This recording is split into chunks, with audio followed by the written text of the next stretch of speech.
So back out to Tarpon Springs. The Greek Orthodox Church hosts this event every year to celebrate the Epiphany. Oh my gosh, they are so brave. Too cold for me. Church leaders throw a white wooden cross into the water, and as you just saw, everyone jumps in the water and tries to find it. 10 News reporter Shannon Valladolid was there and shows you what precautions were taken to make sure that all these boys were safe out in the cold. It was a cold start to this year's Epiphany celebration.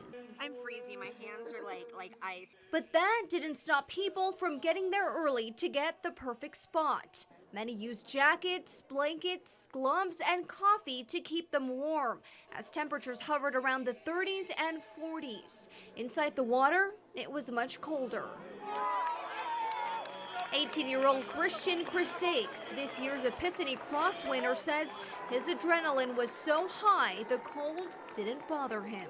I was just putting my hands on the bottom, just kept going down and just spreading my hands and felt something. And I felt the edges and I was like, all right, that's it. This win, extra special. My great-grandfather caught it over 60 years ago. All my family, I grew up watching this. These 57 boys were given the option to wear wetsuits to help with the cold, and all said no. It's kind of like Greek men, be a man, suck it up, and then they're sick for a week later. That's just how it works. It wasn't too bad. It wasn't too bad. Plus, it's been colder. Yeah, it's been colder. Plus, with all the adrenaline, it kept us warm.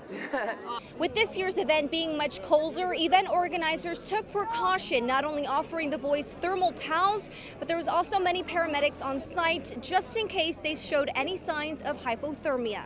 14,000 people attended the event, which might sound like a lot, but organizers say it was fewer than expected. Jamie Abbas comes every year and says he usually sees more people. Actually, it's normally a lot busier than this. It's just, I think it's really cold right now, so a lot of people aren't out here. Even though these boys were shivering, they say it was the best experience and also a rite of passage. Really spectacular event. It's really exciting. It's one of the best years I've done it. In Tarpon Springs, Shannon Valladolid, 10 News.